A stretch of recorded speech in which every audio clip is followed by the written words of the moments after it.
ഇന്ന് മരുഭൂമി കാണാൻ പോയ കഥയാണ്. 3-ാം തവണയാണ് ഖത്തറിൽ വരുന്നത്. And four the first time ഇത്തവണ ഡെസേർട്ട് സഫാരി ചെയ്തു. ഇതാണ് ബേസ് ക്യാമ്പ്. ഇവിടെ ഒരുപാട് ക്യാമൽസും ഫാൽക്കൺസും ഉണ്ട്. ക്യാമൽ റൈഡ് ചെയ്യാനും ഫാൽക്കൻ്റെ കൂടെ ഫോട്ടോസ് എടുക്കാനും ഇവിടെ പറ്റും. പക്ഷേ അവരെ ഉപദ്രവിക്കാൻ നിന്നില്ല. വെർച്വലി മാത്രം കണ്ടിട്ടുള്ള ഡെസേർട്ട് റിയലായിട്ട് എക്സ്പീരിയൻസ് ചെയ്യാൻ പോകുന്നതിൻ്റെ എക്സൈറ്റ്മെൻറ്റിലായിരുന്നു ഞാൻ. നമ്മൾ ഹയർ ചെയ്തത് മോൺസ്റ്റർ അഡ്വഞ്ചേഴ്സ് എന്നൊരു ടീമിനെ ആയിരുന്നു. ഗൂഗിളിൽ നിന്ന് നമ്പർ എടുത്ത് മെസ്സേജ് ചെയ്തപ്പോൾ അവരവരുടെ ഇറ്റിനറി അയച്ചു തന്നു. 18 hours വരുന്ന ഒരു പാക്കേജാണ് നമ്മൾ ഓപ്റ്റ് ചെയ്തത്. ഈ പാക്കേജിൽ പിക്കപ്പ് ആൻഡ് ഡ്രോപ്പ് ഇൻക്ലൂഡഡ് ആയിരുന്നു. ആഫ്റ്റർനൂൺ 2 o'clock നമ്മളെ വീട്ടിൽ നിന്ന് പിക്ക് ചെയ്തു. നെക്സ്റ്റ് ഡേ മോർണിംഗ് 8:30 കഴിഞ്ഞപ്പോൾ തിരികെ വീട്ടിൽ ഡ്രോപ്പ് ചെയ്തു. വന്ന വഴിക്കാണ് നമ്മൾ ബേസ് ക്യാമ്പിൽ നിർത്തിയത്. ബിക്കോസ് അവിടെ മാത്രമേ ടോയ്ലറ്റ് ഫെസിലിറ്റീസ് ഉള്ളൂ. ഇനി വാഷ്റൂം യൂസ് ചെയ്യണമെങ്കിൽ ഡെസേർട്ട് ക്യാമ്പ് എത്തണം. And that will be after 3.5 hours. അതുമാത്രമല്ല, നമ്മുടെ വണ്ടി ഡെസേർട്ടിൽ താന്നു പോകാതിരിക്കാൻ ടയറിൻ്റെ കാറ്റഴിച്ചു വിടണമായിരുന്നു. ആഫ്റ്റർ ഓൾ ദാറ്റ് നമ്മൾ ഡെസേർട്ടിലേക്ക് കയറി. ഓരോ മൊമെൻറ്റ് കഴിയും തോറും എൻ്റെ എക്സൈറ്റ്മെൻറ്റ് കൂടിക്കൂടി വരുമായിരുന്നു. Because for the first time in my life I was seeing a desert for real. നമ്മുടെ ഫസ്റ്റ് ആക്ടിവിറ്റി ഡ്യൂൺ ബാഷിംഗ് ആയിരുന്നു. എൻ്റെ പൊന്നോ, ഒരു രക്ഷയില്ലായിരുന്നു. ഓഫ് റോഡൊക്കെ പോകുന്നതിൻ്റെ ഡബിൾ ഇഫക്റ്റ് ആയിട്ടാണ് എനിക്ക് തോന്നിയത്. നമ്മൾ വണ്ടിക്കകത്ത് കിടന്ന് കുലുങ്ങി മണലൊക്കെ തെറിപ്പിച്ച് എത്ര തവണ എൻ്റെ തല മേളിലിടിച്ചു എന്നറിയില്ല. നമ്മൾ ഈ മാങ്ങയും പേരയ്ക്കൊക്കെ ഉപ്പും മുളകും പിടിക്കാൻ വേണ്ടി കുപ്പിക്കകത്തിട്ട് കുലിക്കില്ലേ, അതുപോലെ ആ വണ്ടിക്കകത്ത് കിടന്ന് കുലുങ്ങുമായിരുന്നു. പക്ഷെ കൊള്ളായിരുന്നു, എനിക്ക് ഒത്തിരി ഇഷ്ടപ്പെട്ടു. ആ മുന്നിലുള്ള വണ്ടിയുടെ പോക്ക് കാണുമ്പോൾ തന്നെ മനസ്സിലാവുമല്ലോ അല്ലേ അകത്തെ അവസ്ഥ എന്തായിരിക്കുമെന്ന്.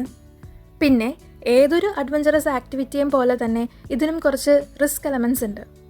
കാണുമ്പോൾ ഒരു വണ്ടിയിൽ കുറേ സാൻഡ് ഡ്യൂൺസ് കയറി ഇറങ്ങി പോകുന്നതല്ലേ ഉള്ളൂ എന്ന് തോന്നും. പക്ഷേ ഹൈ സ്പീഡിലാണ് വണ്ടി പോകുന്നത്. കൺട്രോൾ പോയാൽ വണ്ടി മറിയും. പിന്നെ നമ്മൾ മാത്രമായിരിക്കില്ല, വേറെ വെഹിക്കിൾസും കാണും. പ്രോപ്പർ ഡിസ്റ്റൻസ് മെയിൻറ്റെയിൻ ചെയ്ത് ശ്രദ്ധിച്ച് സൂക്ഷിച്ചോടിച്ചില്ലെങ്കിൽ തമ്മിൽ ഇടിക്കാനുള്ള സാധ്യതയുണ്ട്. സോ നിങ്ങൾ എപ്പോഴെങ്കിലും ഇത് ട്രൈ ചെയ്യുന്നുണ്ടെങ്കിൽ കുറച്ച് റിസർച്ചൊക്കെ ചെയ്ത് റിവ്യൂസൊക്കെ വായിച്ച് ലൈസൻസ്ഡ് ആയിട്ടുള്ള എക്സ്പീരിയൻസ്ഡ് ആയിട്ടുള്ള ആൾക്കാരെ തന്നെ ഹയർ ചെയ്യണം. ലൈഫിൽ ഒരു തവണയെങ്കിലും ഇത് എക്സ്പീരിയൻസ് ചെയ്യണമെന്ന് തന്നെ എൻ്റെ അഭിപ്രായം. പക്ഷേ സേഫ്റ്റി മുഖ്യം. ഇതിൻ്റെ ഇടയ്ക്ക് നമ്മൾ വണ്ടി നിർത്തി സാൻഡ് സ്ലൈഡിങ്ങും ചെയ്തായിരുന്നു. സമ്മറിലെ ഡെസേർട്ടല്ലേ, മണലൊക്കെ ചുട്ട് വഴുത്ത് കിടക്കുമായിരുന്നു. തലയും കുത്തി വീണ് കുറേ മണലൊക്കെ തിന്ന് ബാലൻസിങ്ങിൻ്റെ കളികളാണല്ലോ. പക്ഷെ കൊള്ളായിരുന്നു. അവിടുന്ന് നമ്മൾ പോയത് ഇൻലാൻഡ് സീ കാണാനാണ്. ഖത്തർ സൗദി ബോർഡറിൽ അറേബ്യൻ ഗൾഫ് ലാൻഡിലേക്ക് കയറി കിടക്കുന്ന ഒരു ഏരിയ ഉണ്ട്. അതായത് 3 വലിയ സാൻഡ് ഡ്യൂൺസ് സീ ആയിട്ട് കൺവേർജ് ചെയ്യുന്ന ഒരു ഏരിയ. അതാണ് ഇൻലാൻഡ് സീ. ഇത് ഖത്തറിൻ്റെ സൗത്ത് ഈസ്റ്റ് ബോർഡറാണ്. ഇവിടുന്ന് നോക്കിയാൽ സൗദി വോൾ കാണാൻ പറ്റും. ഈ കടല് നീന്തി കടക്കാൻ പറ്റിയ സൗദി ചെല്ലാം. ദതാണ് സൗദി. അവിടുന്ന് പോരാനേ തോന്നുന്നില്ലായിരുന്നു. കുറച്ചധിക സമയം അവിടെ സ്പെൻഡ് ചെയ്തു. ആ പൊള്ളുന്ന മരുഭൂമി കൂടെ നടന്നിട്ട് ആ തണുത്ത വെള്ളത്തിൽ ഇറങ്ങിയപ്പോൾ എന്തൊരാശ്വാസമായിരുന്നു. ആ വ്യൂവും അടിപൊളിയായിരുന്നു. ഇനി സൺസെറ്റിന് മുന്നേ ക്യാമ്പിലെത്തണം. ഇങ്ങനെ പോയിക്കൊണ്ടിരുന്നപ്പോൾ നമ്മുടെ ആടുജീവിതം, മരുഭൂമി കഥ അതുപോലുള്ള മൂവീസിലെ സീൻസാണ് എൻ്റെ മനസ്സിൽ കൂടെ പോയത്. പിന്നെ ഷാർജ ടു ഷാർജയിലെ പാട്ടും. ഈ വ്യൂ കണ്ടോ? ഒരു പെയിൻറ്റിങ് പോലെയില്ലേ? നമ്മുടെ സ്കൂളിലെ ടെക്സ്റ്റ് ബുക്സിലെ മൗണ്ടൻസിൻ്റെ പിക്ചേഴ്സ് ഓർക്കുന്നുണ്ടോ? എനിക്ക് അങ്ങനെയാണ് തോന്നിയേ. ഇതാണ് നമ്മുടെ ക്യാമ്പ്. ഇന്ന് ഇവിടെയാണ് സ്റ്റേ. 10 number 13 ആണ് നമുക്ക് കിട്ടിയത്. 3 പേർക്ക് സ്റ്റേ ചെയ്യാൻ പറ്റിയ അത്യാവശ്യം സ്പേഷ്യസ് ആയിട്ടുള്ള ബെഡ്റൂമും അറ്റാച്ച്ഡ് ബാത്റൂമും വരുന്നുണ്ട്. നമ്മുടെ ക്യാമ്പ് ബീച്ച് സൈഡിലാണ് വരുന്നത്. ഡോം ടെൻസും പ്രൈവറ്റ് ടെൻസും ഉണ്ട്. നമ്മൾ ഓപ്റ്റ് ചെയ്തത് പ്രൈവറ്റ് ടെൻ്റ് ആണ്. പിന്നെ ഒട്ടും സമയം കളഞ്ഞില്ല. സൺസെറ്റ് കാണാൻ നമ്മുടെ ക്യാമ്പിൻ്റെ തൊട്ടടുത്തുള്ള ഒരു സാൻഡ് ഡ്യൂണിൻ്റെ മണ്ടയ്ക്ക് കയറി. അതാണ് കേട്ടോ ക്യാമ്പ്. ലേറ്റ് ആകുമോ എന്ന് പേടിച്ചെങ്കിലും 3/4 മണിക്കൂർ മുന്നേ തന്നെ സ്പോട്ടിലെത്തി.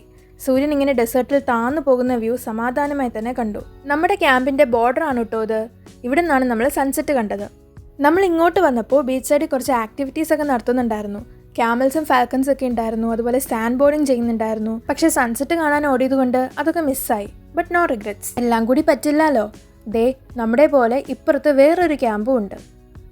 കുറച്ച് ടൈം അവിടെ സ്പെൻഡ് ചെയ്ത് തിരിച്ചു വന്നപ്പോൾ ഡിന്നറിനുള്ള ടൈമായി. ബിഫേ ആയിരുന്നു. ഇതാണ് എൻ്റെ പ്ലേറ്റ്. ഇന്നത്തെ ഡിന്നറും നാളത്തെ ബ്രേക്ക്ഫാസ്റ്റും എല്ലാം പാക്കേജിൽ ഇൻക്ലൂഡഡ് ആണ്. ഡിന്നർ കഴിഞ്ഞ് പിന്നെ നൈറ്റ് ഒരു 1:30 2 o'clock വരെ ബീച്ചിൽ സ്പെൻഡ് ചെയ്തു. ഓഫ് സീസൺ ആയിരുന്നുകൊണ്ട് ക്രൗഡിൻ്റെ പ്രശ്നമൊന്നുമില്ലായിരുന്നു. നല്ല കാം അറ്റ്മോസ്ഫിയർ ആയിരുന്നു. പാട്ടൊക്കെ കേട്ട് സീ വൈബൊക്കെ പിടിച്ച് അങ്ങനെ കുറേ സമയം അങ്ങനെ ഇരുന്നു. പിന്നെയായിരുന്നു എൻ്റെ ഏറ്റവും favourite part of the getaway, star gazing. ക്യാമ്പിലെ ലൈറ്റ്സ് കാരണം ഇനീഷ്യലി കുറച്ച് പാടായിരുന്നു. But then it turned out to be good. Next day morning 4:30 കഴിഞ്ഞപ്പോൾ തന്നെ സൺറൈസ് കാണാൻ ബീച്ചിലെത്തി. 5 o'clock കാണാൻ പറ്റുമെന്നായിരുന്നു എക്സ്പെക്റ്റ് ചെയ്തിരുന്നത്. മേളിൽ കയറിപ്പോണോ ബീച്ചിൽ നിൽക്കണോ എന്ന് കൺഫ്യൂഷൻ ഉണ്ടായിരുന്നു. മണലിൽ താന്നുപോയ സൂര്യൻ കടലിൽ നിന്ന് പൊങ്ങി വരുന്നത് ബീച്ചിൽ നിന്ന് തന്നെ കാണാൻ തീരുമാനിച്ചു. എന്താണെന്നറിയില്ല, ഈ സൺസെറ്റും സൺറൈസും ഒക്കെ എനിക്ക് വീക്ക്നെസ് ആണ്. പിന്നെ ബ്രേക്ക്ഫാസ്റ്റ് ആവണ വരെയുള്ള ടൈം നമ്മൾ ബീച്ചിൽ സ്പെൻഡ് ചെയ്തു. ബ്രേക്ക്ഫാസ്റ്റിന് bread, butter, omelette, sausages, salad അങ്ങനത്തെ സാധനങ്ങളൊക്കെ ആയിരുന്നു. പിന്നെ നമുക്കധികം സമയമില്ലായിരുന്നു. 7:45 ഒക്കെ കഴിഞ്ഞപ്പോൾ നമ്മളെ പിക്ക് ചെയ്യാനുള്ള വണ്ടി വന്നു. നമ്മുടെ ക്യാമ്പിനോടും ബീച്ചിനോടും ഒക്കെ ടാറ്റാ ബൈ ബൈ പറഞ്ഞ് വീട്ടിലേക്ക്. 18 മണിക്കൂറേ ഉണ്ടായിരുന്നുള്ളൂ എങ്കിലും ഈ ട്രിപ്പിലെ ഓരോ മൊമെൻറ്റും എനിക്ക് പ്രഷ്യസ് ആണ്. പിന്നെ എവിടെ പോയി, എത്ര നേരത്തേക്ക് പോയി, അതിലാണോ കാര്യം? കിട്ടിയ സമയം എങ്ങനെ സ്പെൻഡ് ചെയ്തു എന്നതിലല്ലേ? എന്താ നിങ്ങളുടെ അഭിപ്രായം? അപ്പോൾ ഇന്നത്തേക്ക് ഇത്രയേ ഉള്ളൂ. ബാക്കി പിന്നെ.